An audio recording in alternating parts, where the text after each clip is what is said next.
தீவிரமாகிறது Marburg virus. கண்களில் ரத்தத்தை வரவழைக்கும் virus Marburg virus. இதற்கான அறிகுறிகள், தவிர்ப்பதற்கான வழிமுறைகள், அதை பார்ப்போம்.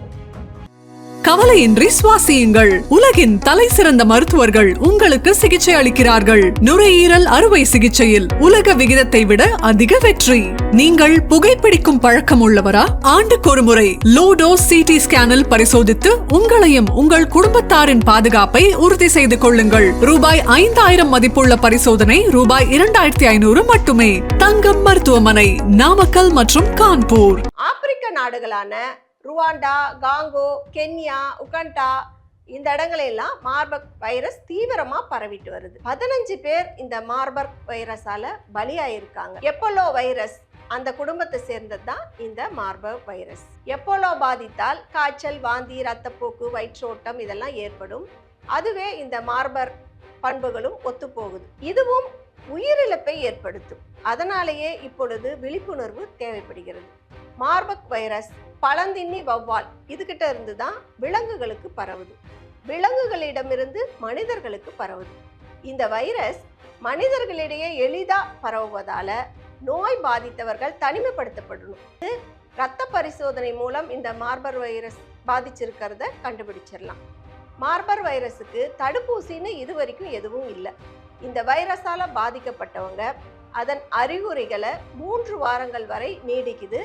நோயின் பாதிப்பு அறிகுறிகள் 2ஆம் நாளில் இருந்தே தெரிய வரும். அதாவது காய்ச்சல், தலைவலி, உடல்வலி, இரத்தப்போக்கு, வாந்தி, உணர்வு, வயிற்றில் வலி போன்றவை ஏற்படும். கண், மூக்கு, காது, வாய், பிறப்புறுப்புகளில் இரத்தம் வருதல் ஆகியவை இந்த வைரஸின் தீவிரத்தை அறிகுறிகளா நமக்கு காட்டுது. இதை உலக சுகாதார நிறுவனம் தெரிவிச்சிருக்காங்க. மார்பர்க் வைரஸ் கடுமையான பொது சுகாதார அச்சுறுத்தலா மாறி இருக்குது. கண்களில் இருந்து இரத்தப்போக்கு வருவதுதான் இதற்கு அறிகுறி. இது இரத்தப்போக்கு கண் வைரஸ் என்ற பெயர் பெற்றிருக்கு இந்த மார்பர்க் வைரஸ். இந்த மார்பர்க் வைரஸ் அதன் அறிகுறிகள் எப்படி இருக்கும்னா, அதை கண்டறிஞ்ச உடனே நம்ம சிகிச்சையை ஆரம்பிக்கணும். அந்த அளவுல தீவிரமா இருக்குது. இந்த வைரஸ் தொற்றால் ருவாண்டாவில் 15 பேர் உயிரிழந்த நிலையில இது குறித்த உலகம் முழுவதும் விழிப்புணர்வு இப்பொழுது அவசியமாயிடுச்சு. இது பிலோ அப்படின்னு சொல்லக்கூடிய ஒரு வைரஸ் குடும்பத்தை சேர்ந்ததாகவும் சொல்றாங்க. மார்பர்க் வைரஸ் இந்த கடுமையான இரத்த கசிவு, காய்ச்சல் இதை உண்டு பண்ணுது. இந்த வைரஸ் தொற்று உயிருக்கு ஆபத்தான ஒரு நோயா இருக்கு. இதற்கு அறிகுறிகள்னு பார்த்தா நம்ம நுட்பமா தான் தொடங்குது. அது நாளாக கடுமையான இரத்த கசிவு உட்பட மோசமான சீரழிவை கொடுத்துருது. நோயாளிகள் மூக்கு, ஈறு மற்றும் கண்களிலிருந்து இரத்தப்போக்கு மற்றும் தீவிர சோர்வு காணப்படுது. அதன் காரணமா 8 முதல் 9 நாட்களுக்குள் மரணமே ஏற்பட வாய்ப்புள்ளது. அதனால இப்பொழுது இந்த விழிப்புணர்வு தேவைப்படுகிறது. இந்த மார்பர்க் வைரஸ் எப்படி பரவுது அப்படின்னு பார்த்தோம்னா, முதன்மையா பாதிக்கப்பட்ட நபர்களின் உடல் திரவங்களுடனான நேரடி தொடர்பு மூலம் பாதிக்குது. அசுத்தமான மேற்பரப்புகள் அல்லது படுக்கை, ஆடை போன்ற பொருட்கள் மூலம் பரவுகிறது. ஆரம்பகால இந்த நோய் தொற்று பெரும்பாலும் வைரஸின் இயற்கையான பழந்தின்னி வௌவால்களின் வெளிப்பாட்டின் காரணமா ஏற்படுது. மற்ற வைரஸ்கள் போலதான் இந்த கொரோனா தொற்று ஏற்பட்டுச்சு இல்லைங்களா, அது போலதான் இதுவும். இந்த தொற்றுகளில் இருக்கும்போது குறிப்பா நோய் தொற்று கட்டுப்பாடு நடவடிக்கை போதுமானதாக இருக்கணும். சுகாதார அமைப்புகளில் மனிதனுக்கு மனிதன் பரவுவது இந்த நோய் ஆபத்துக்கான காரணம் அப்படின்னு சொல்லியிருக்காங்க. MBD என்று சொல்லப்படும் இந்த வைரஸின் அறிகுறிகள் பொதுவா வெளிப்பட்ட 2 முதல் 21 நாட்களுக்கு பிறகு தோன்றும்.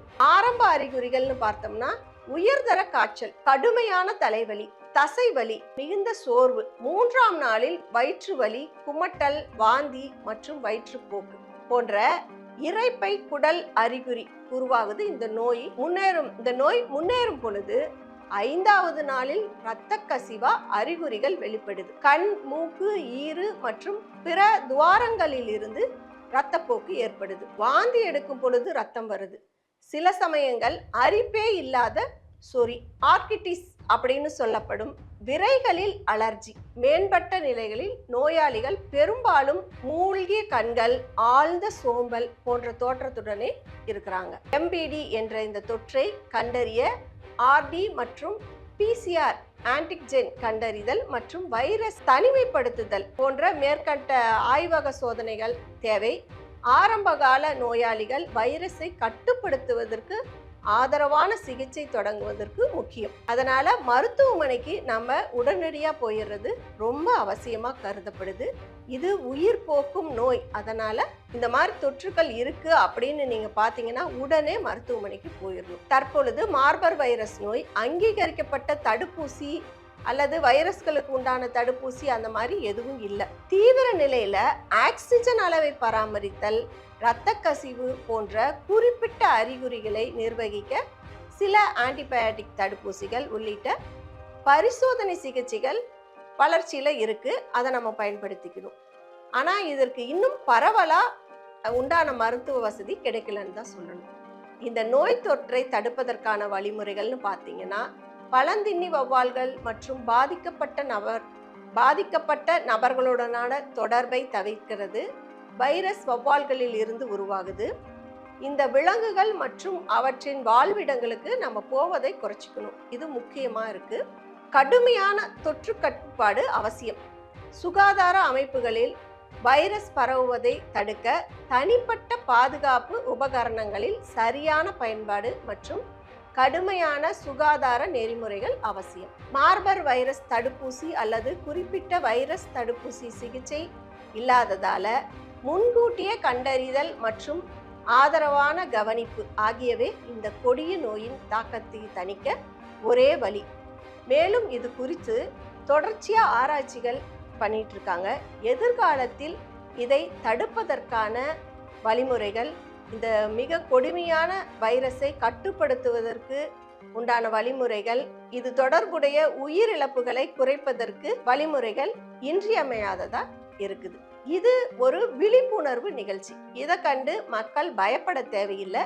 இந்த மாதிரி தொற்றுக்கள் வந்தால் நாம் உடனடியாக மருத்துவமனைக்கு சென்று சிகிச்சை எடுத்துக்கொள்ள வேண்டும். உயிர் காப்பது அவசியம். நன்றி. கவலையின்றி சுவாசியுங்கள். உலகின் தலை சிறந்த மருத்துவர்கள் உங்களுக்கு சிகிச்சை அளிக்கிறார்கள். நுரையீரல் அறுவை சிகிச்சையில் உலக விகிதத்தை விட அதிக வெற்றி. நீங்கள் புகைப்பிடிக்கும் பழக்கம் உள்ளவரா? ஆண்டுக்கு ஒரு முறை லோ டோஸ் CT ஸ்கேனில் பரிசோதித்து உங்களையும் உங்கள் குடும்பத்தாரின் பாதுகாப்பை உறுதி செய்து கொள்ளுங்கள். ரூபாய் 5000 மதிப்புள்ள பரிசோதனை ரூபாய் 2500 மட்டுமே. தங்கம் மருத்துவமனை, நாமக்கல் மற்றும் கான்பூர்.